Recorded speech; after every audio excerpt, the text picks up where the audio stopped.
نحمده ونصلي على رسوله الكريم اما بعد فاعوذ بالله من الشيطان الرجيم بسم الله الرحمن الرحيم ربي زدني علما ربي زدني علما ربي زدني علما صدق اللہ العظیم۔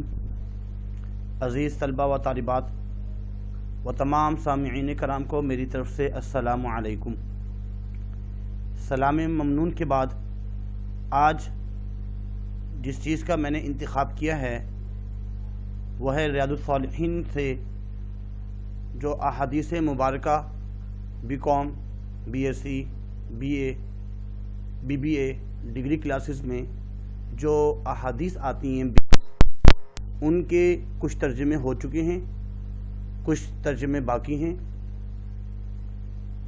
تو آج کی اس کلاس میں ہم تمام ترجمے پڑھیں گے۔ حدیث نمبر 1 ہے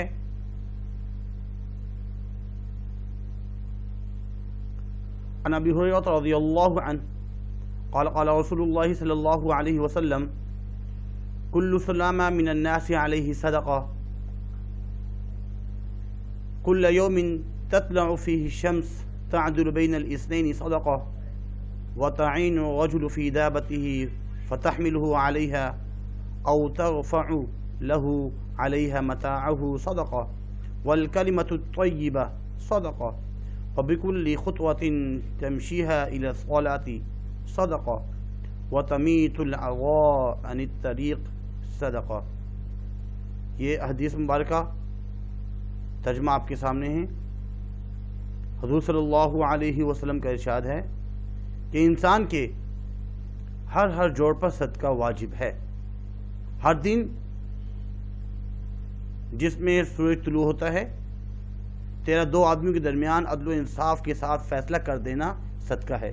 صحابہ رضی اللہ عنہ یا رسول اللہ روزانہ جو ہے ہمارے جوڑ جو ہیں وہ تو 360 ہیں، اب ہر جوڑ پر صدقہ واجب ہے اور اتنا ہم صدقہ نہیں کر سکتے، تو آپ صلی اللہ علیہ وسلم نے اپنی امت پر آسانی فرماتے ہوئے فرمایا کہ اگر دو آدمیوں کے درمیان آپ نے انصاف فرما دیا، ان کا جھگڑا ختم فرما دیا، یہ بھی صدقہ ہے۔ کسی شخص کی مدد کر دی، یہ بھی صدقہ ہے۔ کسی کے سواری میں سامان جو نہ اٹھا کے رکھ دیا، یہ بھی صدقہ ہے۔ اور اسی طرح تو اسے اس کے جانور پر سوار کروا دے، یہ بھی صدقہ ہے۔ اور اس کا سامان لدوا دے، یہ بھی صدقہ ہے۔ اچھی بات کہہ دینا، یہ بھی صدقہ ہے۔ نماز کے لیے جانے والے اور اٹھائے جانے والے قدم جو ہے یہ بھی صدقہ ہے۔ اور راستے میں جو تکلیف دہ چیز ہے، کانٹا وغیرہ بڑا پتھر، وہ اٹھا کے سائڈ پہ کر دینا، یہ بھی صدقہ ہے۔ سبحان اللہ، قربان جائیں اپنے حبیب صلی اللہ علیہ وسلم پر، کتنی آسانیاں فرما کر اپنی امت کے لیے اس دنیا سے پردہ فرما گئے۔ یہ برکت کے لیے حدیث نمبر 1 پڑھی۔ ایسے ہی اس کا حوالہ، سب سے پہلے حوالہ لکھنا ہوتا ہے کہ حدیث ریاض الصالحین جلد اول کا باب لوگوں کے درمیان مصالحت سے لی گئی ہے۔ اس کے مصنف کا نام امام محی الدین ابی زکریا بن شرف نووی رحمہ اللہ۔ اس کے بعد یہ تشریح آپ کے سامنے بیان کی جا رہی ہے، تشریح لکھنی ہوتی ہے۔ اس طرح حدیث نمبر 2 آپ کے سامنے سے گزر رہی ہے اور اس کا ترجمہ بھی لکھا ہوا ہے۔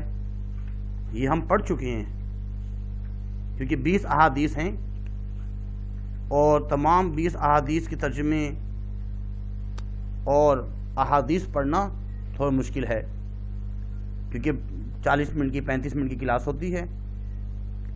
یہ حدیث نمبر 2 جو ہے 2009 کے پرائیویٹ گروپ میں آ چکا ہے اور 2017 میں بھی یہ حدیث آ چکی ہے کامرس گروپ میں، سائنس گروپ میں بھی آتی رہتی ہے، ڈگری کلاسز میں لازمی یہ حدیث آتی رہتی ہے وقتاً فوقتاً۔ اس کے بعد اس میں بھی حوالہ لکھنا ہوتا ہے، تشریح لکھنی ہوتی ہے۔ حدیث نمبر 3 بھی ہم پڑھ چکے ہیں۔ سرسری طور پہ ہم حدیث نمبر 4 پڑھیں گے کیونکہ حدیث نمبر 4 جو ہے بورڈ کے پیپر میں اکثر آتی رہتی ہے۔ 2014 کے پرائیویٹ گروپ میں آ چکی ہے، 2015 میں بھی آ چکی ہے کامرس کے پرائیویٹ گروپ میں، اور 18 میں بھی آ چکی ہے پرائیویٹ گروپ میں، 19 میں ریگولر میں یہ حدیث آ چکی ہے، اور سائنس میں اور تمام ڈگری کلاسز میں یہ حدیث آتی رہتی ہے۔ پہلے اس کو سمجھا دیا گیا تھا، دوبارہ سن لیجئے۔ عن سہل بن سعد رضی اللہ عنہ قال قال رسول اللہ صلی اللہ علیہ وسلم انا وكافل اليتيم في الجنة هكذا وأشار بالسبابة والوسطى وفرج بينهما رواه البخاری۔ حضور صلی اللہ علیہ وسلم کا ارشاد ہے کہ میں اور یتیم کی کفالت کرنے والا جنت میں اس طرح ہوں گے۔ آپ نے شہادت کی انگلی اور درمیانی انگلی سے اشارہ فرمایا اور دونوں کے درمیان تھوڑی سی کشادگی فرمائی اور فرمایا اس طرح ہم قریب قریب جنت میں ہوں گے۔ اس کے بعد حدیث نمبر 5 بھی ہم پڑھ چکے ہیں۔ حدیث نمبر 5 جو ہے کامرس گروپ میں 2018 کے ریگولر میں آ چکی ہے، اس میں بھی کوئی مشکل بات نہیں ہے۔ حدیث نمبر 6 بھی ہم پڑھ چکے ہیں، یہ آپ کے سامنے ہے، ترجمہ بھی لکھا ہوا ہے، تشریح بھی اور حوالہ بھی۔ اس کے بعد حدیث نمبر 7 یہ بھی ہم پڑھ چکے ہیں، اس میں بھی کوئی مشکل بات نہیں ہے، ترجمہ اور تشریح سامنے ہے۔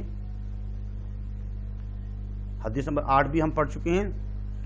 آج ہم نے جو اصل میں جو پڑھنا ہے وہ آخری احادیث پڑھنی ہے۔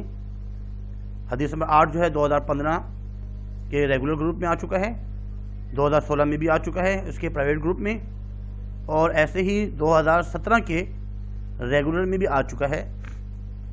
سرسری طور پہ اس کو پڑھ لیتے ہیں، سائنس گروپ میں بھی آتا رہتی ہے حدیث۔ عن ابی ہریرہ رضی اللہ عنہ قال قال رسول اللہ صلی اللہ علیہ وسلم دینار انفقتہ فی سبیل اللہ، ایک وہ دینار ہے جو آپ نے اللہ کے راستے میں خرچ کیا، ودینار انفقتہ فی عقبہ، اور ایک جو نا وہ روپے ہیں، وہ پیسے ہیں، وہ دینار ہیں جو آپ نے غلام کو آزاد کروانے میں خرچ کیے، ودینار تصدقت بہ علی المسکین، اور ایک وہ دینار ہے جو آپ نے کسی مسکین کو صدقہ دیے، ودینار انفقتہ علی اہلک، اور ایک وہ دینار ہے جو آپ نے اپنے اہل و عیال پر خرچ کیے۔ اعظمها اجرا، ان تمام دیناروں میں، یہ تو مختلف کاموں میں صرف تو ہو رہے ہیں، اللہ کے راستے میں بھی، اور غلام کو آزاد کروانے میں بھی، مسکین کو صدقہ کرنے میں بھی، اور اپنے اہل و عیال پر جو ہے خرچ کرنے پر بھی، لیکن ان سب میں آپ صلی اللہ علیہ وسلم نے فرمایا کہ اجر کے اعتبار سے وہ دینار سب سے افضل ہے جو آپ نے اپنے بیوی بچوں پر، اپنے اہل و عیال پر خرچ کیے۔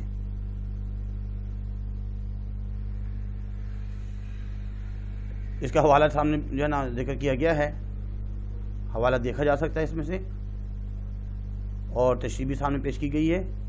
حدیث نمبر 9 2011 کے گروپ میں آ چکی ہے، اس کو بھی ہم پڑھ چکے ہیں، کامرس گروپ میں آ چکی ہے، سائنس میں بھی آتی رہتی ہے۔ اور حدیث نمبر 10 تھوڑی تفصیل دہ ہے، یہ اس کو بھی ہم پڑھ چکے ہیں۔ حدیث نمبر 11 یہ بھی ہم پڑھ چکے ہیں، سرسری طور پہ دیکھی جا سکتی ہے، اس کا ترجمہ دیکھا جا سکتا ہے۔ ایسا ایسا میں اس کو چلا رہا ہوں تاکہ آپ کو یاد کرنے میں اور پڑھنے میں آسانی ہو، بعد میں اس کا مطالعہ کیا جا سکتا ہے، اس کو پڑھا جا سکتا ہے۔ لیکن ابھی ہم جو ایک اور حدیث پڑھیں گے، ہم پڑھ چکے ہیں حدیث نمبر 12۔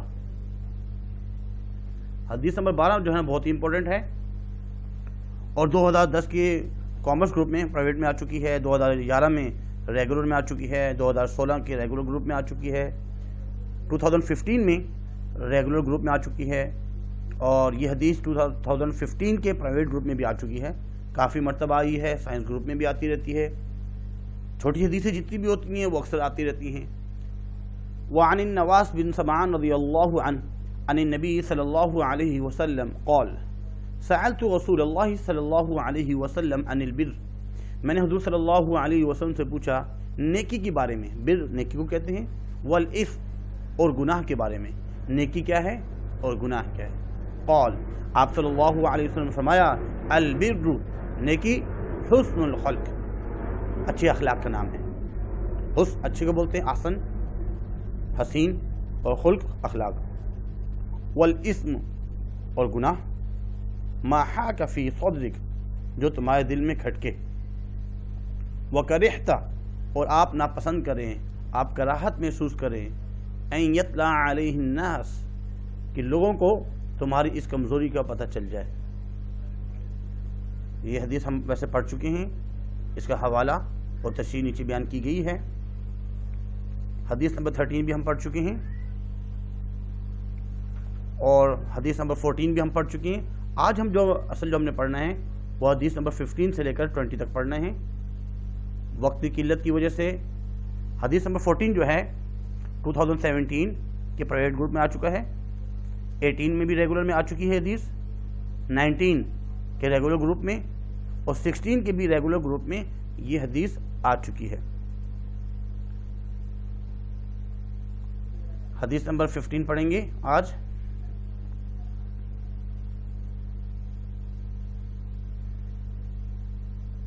سبق کا آغاز یہاں سے کرتے ہیں۔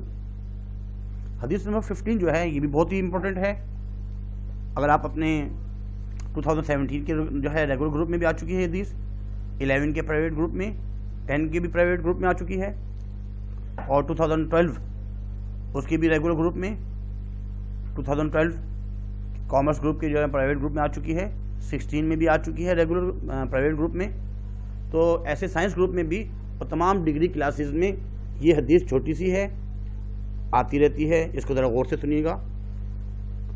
عن ابی ہریرہ رضی اللہ عنہ ان رسول اللہ صلی اللہ علیہ وسلم، ترجمہ یہاں سے دیکھیں گے کہ حضرت ابو ہریرہ رضی اللہ تعالیٰ سے روایت ہے کہ حضور صلی اللہ علیہ وسلم نے فرمایا، قال ما نقصت صدقہ من مال، صدقہ کرنے سے مال میں کمی نہیں آتی۔ نقصہ نقصان، کمی، صدقے میں کمی نہیں آتی، صدقہ کرنے سے مال میں کمی نہیں آتی۔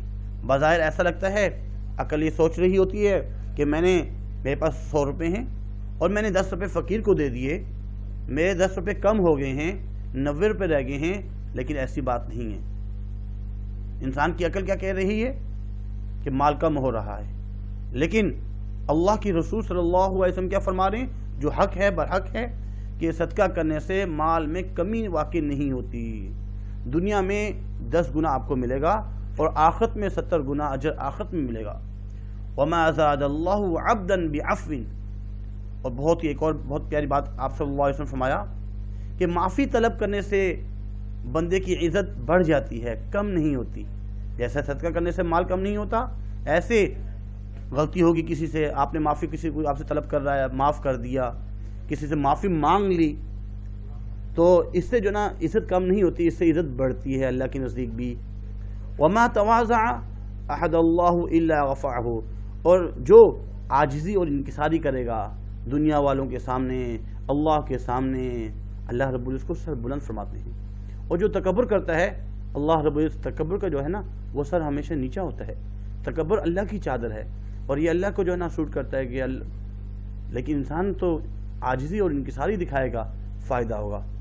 یہ بات بہت ہی مشہور ہے کہ جو درخت میں جو شاخ ہے وہ لٹکتی رہتی ہے، اس میں عاجزی ہوتی ہے، وہ ساتھ لگی رہتی ہے، اور جب وہ کڑک ہو جاتی ہے، سوکھ جاتی ہے، اس میں اکڑ پن آ جاتا ہے تو وہ ٹوٹ جاتی ہے، توڑ کے پھینک دی جاتی ہے، خشک ہو جاتی ہے، سوکھ جاتی ہے۔ تو اس کا حوالہ ترجمہ پڑھ لیتے ہیں ایک دفعہ۔ حضرت ابو ہریرہ رضی حضرت ابو ہریرہ سے روایت ہے کہ رسول اللہ صلی اللہ علیہ وسلم نے ارشاد فرمایا کہ صدقے سے مال میں کمی واقع نہیں ہوتی، اور اللہ سے معافی طلب کرنے سے اللہ بندے کی عزت بڑھاتا ہے، اور جو اللہ کے آگے عاجزی کرتا ہے اللہ اسے دنیا والوں کے سامنے سر بلند فرماتا ہے۔ حوالہ یہ حدیث ریاض الصالحین جلد اول کا باب تواضع اختیار کرنے سے مرتبے میں اضافہ ہوتا ہے سے لی گئی ہے۔ اس کے مصنف امام محی الدین ابی زکریہ بن شرف الدین شرف نبوی رحمہ اللہ ہیں۔ تشریح: اللہ تعالیٰ ہی رازق ہیں، وہ جس کو جتنا چاہیں اور جب چاہیں عطا فرما دیں، ان کے خزانے میں کوئی کمی نہیں۔ اور کوئی شخص اللہ کے راستے میں صدقہ دیتا ہے اور انفاق کرتا ہے، اللہ تعالیٰ اس سے راضی ہوتے ہیں۔ اللہ کی رضا رزق میں اضافے کا سبب بنتی ہے، اور اس صدقے کی جگہ اس کے مال میں برکت ڈال دیتا ہے، یا فی الواقع وہ مزید عطا فرما دیتا ہے، یا آخرت کے اجر ثواب میں اضافہ فرما دیتا ہے۔ جیسا کہ اللہ سبحانہ و تعالی نے ارشاد فرمایا کہ ان لوگوں کی مثال جو راہ خدا میں خرچ کرتے ہیں ایسی ہے جیسے کسی نے ایک دانہ گندم بویا اور اس سے 7 بالیں پھوٹیں، ہر بالی میں 100 دانے ہیں، اور اللہ جس کو چاہیں اس میں مزید اضافہ فرما دیں، وہ بڑی وسعتوں والا اور جاننے والا ہے۔ اس کے بعد حدیث نمبر 16 پڑھیں گے۔ حدیث نمبر 16 جو ہے بہت ہی وسیع ہے، بہت ہی بڑی ہے، اور بورڈ کے پیپر میں جو بڑی احادیث ہوتی ہیں وہ نہیں آتی، لیکن برکت کے لیے ہم پڑھیں گے۔ عن ابی رفاعہ رضی اللہ عنہ قال، یہ رفاعہ تمیم بن اسید رضی اللہ عنہ پورا نام، قال فرماتے ہیں انتہیت الی رسول اللہ صلی اللہ علیہ وسلم وهو یخطب، کہ حضور صلی اللہ علیہ وسلم کی خدمت میں اور آپ خطبہ دے رہے تھے، میں جو حاضر ہوا حضور صلی اللہ علیہ وسلم کی خدمت میں اور آپ صلی اللہ علیہ وسلم خطبہ دے رہے تھے۔ فقلت، تو میں نے کہا، میں نے عرض کیا، اے اللہ کی رسول، یا رسول اللہ، رجل غریب، ایک مسافر آیا ہے۔ یعنی یہ ابو رفاعہ فرماتے ہیں کہ میں حضور صلی اللہ علیہ وسلم کی خدمت میں حاضر ہوا، آپ صلی اللہ علیہ وسلم خطبہ دے رہے تھے، میں نے عرض کیا کہ اللہ کے رسول، ایک مسافر آدمی آیا ہوا ہے، یسأل عن دینہ، اور وہ آپ کے دین کے بارے میں پوچھنا چاہ رہا ہے، دین کی حقیقت۔ تو متوجہ ہوئے رسول اللہ صلی اللہ علیہ وسلم میری طرف، آپ صلی اللہ علیہ وسلم میری طرف متوجہ ہوئے اور اپنا خطبہ چھوڑ دیا، یہاں تک کہ اپنے پاس، اور جو ہے نا آپ میرے پاس آ گئے، پھر لائی گئی ایک کرسی، جاء یسأل عن دینہ لا یدری ما دینہ فاقبل علی، میرے قریب آئے رسول اللہ صلی اللہ علیہ وسلم، وترک خطبتہ، اور انہوں نے اپنا خطبہ چھوڑ دیا، حتی انتہا، یہاں تک کہ جو ہے بات کی الیہ، میرے قریب آگے، فاوتی بکرسی، اور کرسی لائی گئی، فقعد علیہ، اور اس پر وہ بیٹھ گئے، وجعل یعلمنی، اور انہوں نے مجھے جناب کچھ سکھایا، مما علمہ اللہ، جو اللہ تعالیٰ نے ان کو علم دیا تھا، ثم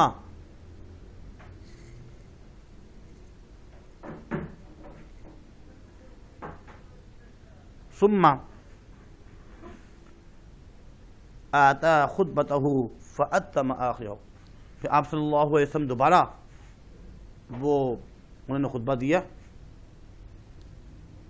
جب بات مکمل کر لی، آپ صلی اللہ علیہ وسلم تشریف فرما ہوئے اور مجھے احکام دین فرمانے لگے، اور جو اللہ نے آپ کو تعلیم فرمائی تھی،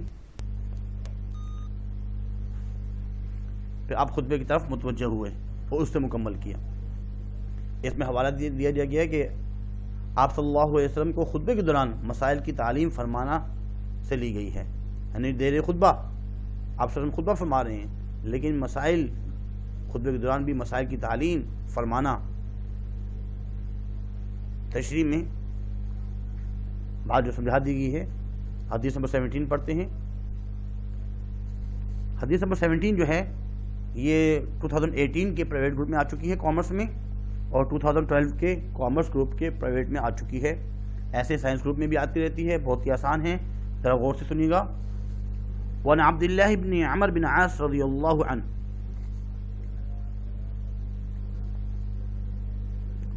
قال لم يكن رسول اللہ صلی اللہ علیہ وسلم فاحشا، کہ آپ صلی اللہ علیہ وسلم نہ تو طبعاً فاحش گو تھے، ولا متفحشا، اور نہ آپ فحش گو تھے، وکان یقول ان من خیارکم احسنکم اخلاقا، فرمایا کہ تم میں سے بہترین اشخاص وہ ہیں، بہترین شخص وہ ہے جن کے اخلاق بہترین ہو۔ آپ صلی اللہ علیہ وسلم نہ تو گفتگو میں حد سے تجاوز فرماتے، نہ ہی بد کلامی فرماتے، آپ فرمایا کرتے ہیں کہ تم میں سے بہترین شخص وہ ہے جس کے اخلاق اچھی ہے۔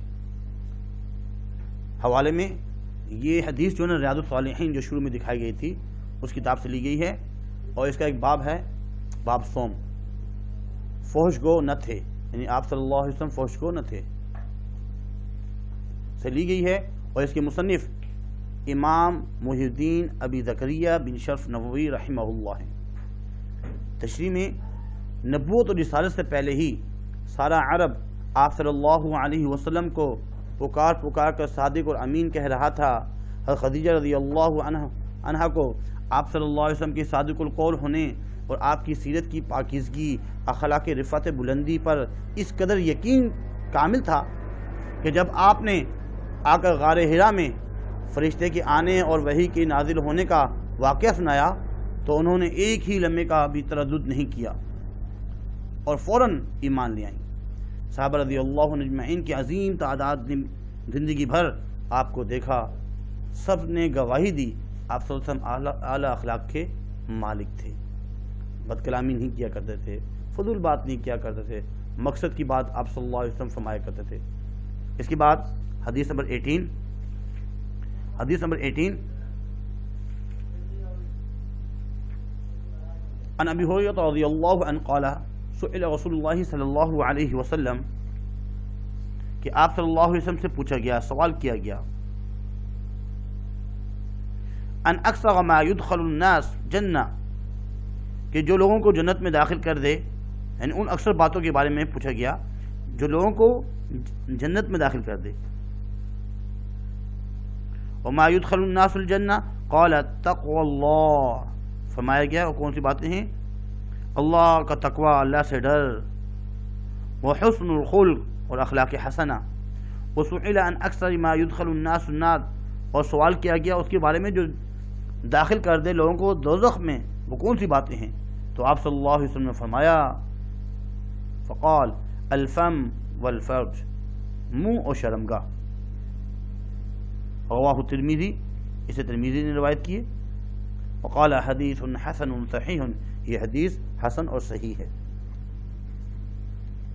یعنی آپ صلی اللہ علیہ وسلم سے جو پوچھا گیا کہ جو عام طور پر جنت میں داخل ہونے کا سبب بنتے ہیں وہ امور بتائیں، وہ باتیں بتائیں۔ آپ صلی اللہ علیہ وسلم نے 2 باتیں بتائیں، تقوی اختیار کرو اور اچھے اخلاق۔ پھر پوچھا گیا کہ وہ امور بتائیں جس سے انسان جو ہے نا جہنم میں جانے کے سبب بنیں گے۔ آپ سے فرمایا کہ منہ اور شرم کا۔ یہ حدیث ریاض الصالحین جلد اول کا باب 2 چیزیں جہنم میں داخل کرنے والی ہیں سے لی گئی ہے۔ اس کے مصنف امام محی الدین ابی زکریا بن شرف نووی رحمہ اللہ ہیں۔ تشریح میں بتایا جا رہا ہے کہ حدیث مبارکہ میں ارشاد ہوا ہے کہ اسلام میں 2 طرح کے حقوق ہیں، حقوق اللہ اور حقوق العباد۔ تقوی جو ہے نا یعنی اللہ کی خشیت، اللہ کا خوف، ایسی بات ہے جس سے اللہ کی تمام جو ہے نا جو احکام ہے اس کی ادائیگی وابستہ ہے، بلکہ تقوی نام ہی اللہ تعالیٰ کے تمام احکام پر عمل کرنے اور جملہ منہیات جو چیزیں رکنے کی ہیں بچنے کا نام ہے، اور اس نے اخلاق و منبع ہے حقوق العباد کی ادائیگی کا، اس لیے کہ تقوی اور حسن ایسا عمل ہے جو بہت کثیر تعداد میں انسانوں کو جنت میں لے جائے گا۔ اس کے بعد آگے فرمایا گیا ہے جب کہ انسان کے منہ سے بہت سے بڑے بڑے گناہ سرزد ہوتے ہیں، جسے اکل حرام، غیبت، بہتان وغیرہ، اس طرح شرمگاہ بدکاری کا ذریعہ ہے، اس لیے جو پھر سب سے زیادہ لوگوں کو جہنم میں لے جانے والا ہے وہ منہ اور شرمگاہ ہے۔ اس کے بعد حدیث نمبر 19 پڑھیں گے۔ حدیث نمبر 19 میں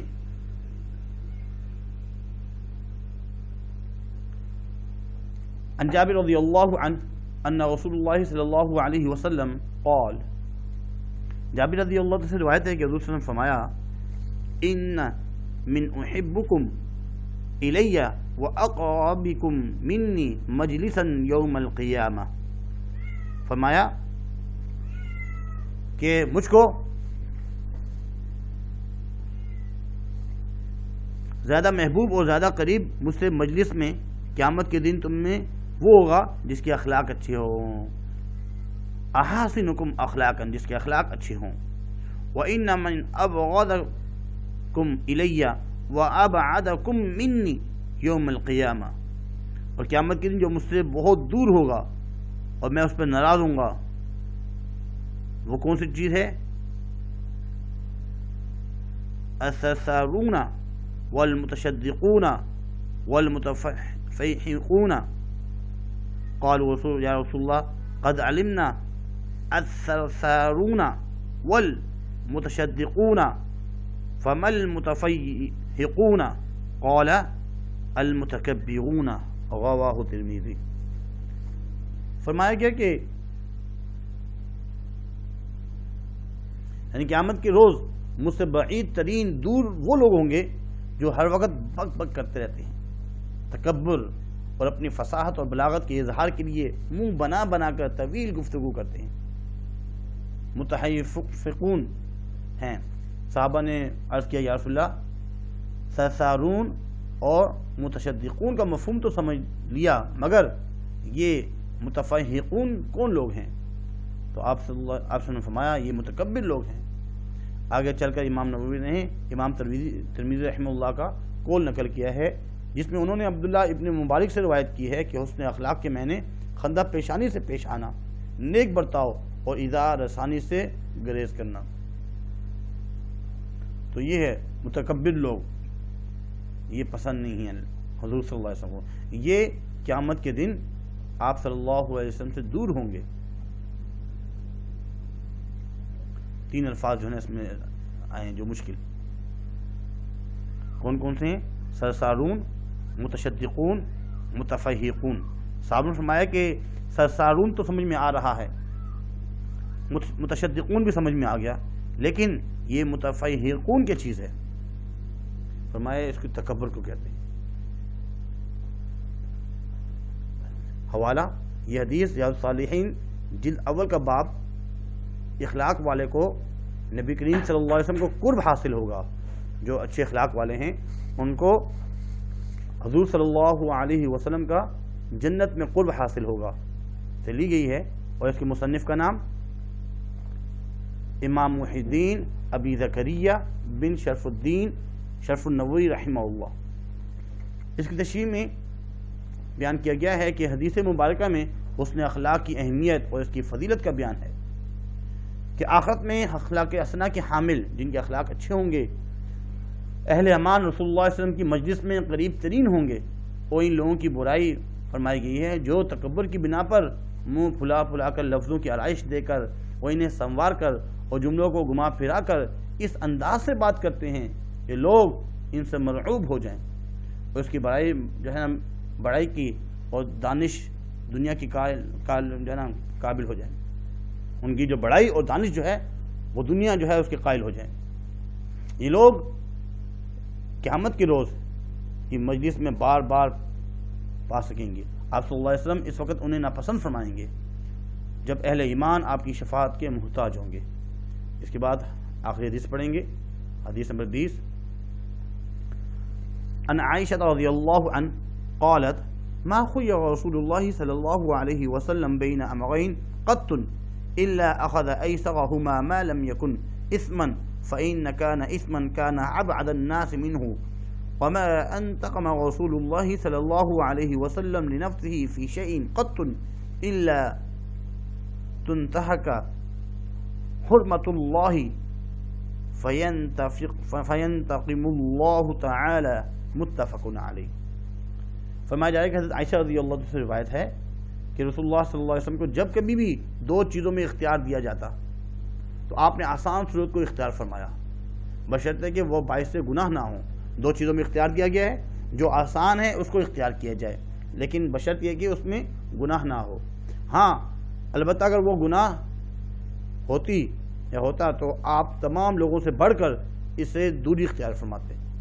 اور صلی اللہ علیہ وسلم نے کبھی کسی بات میں اپنی ذات کی خاطر انتقام نہیں لیا، اپنی ذات کی خاطر انتقام نہیں لیا، مگر جب اللہ تعالیٰ کی حرمت کو توڑ دیا جاتا تو آپ اللہ کے محرمات کے تقدس اور احترام کو پامال کرنے کی جرم کے لیے ان سے انتقام لیتے۔ حوالہ یہ حدیث ریاض الصالحین جلد اول کا باب، رسول اللہ صلی اللہ علیہ وسلم اپنے نفس کے لیے کبھی انتقام نہیں لیا کرتے سے لی گئی ہے۔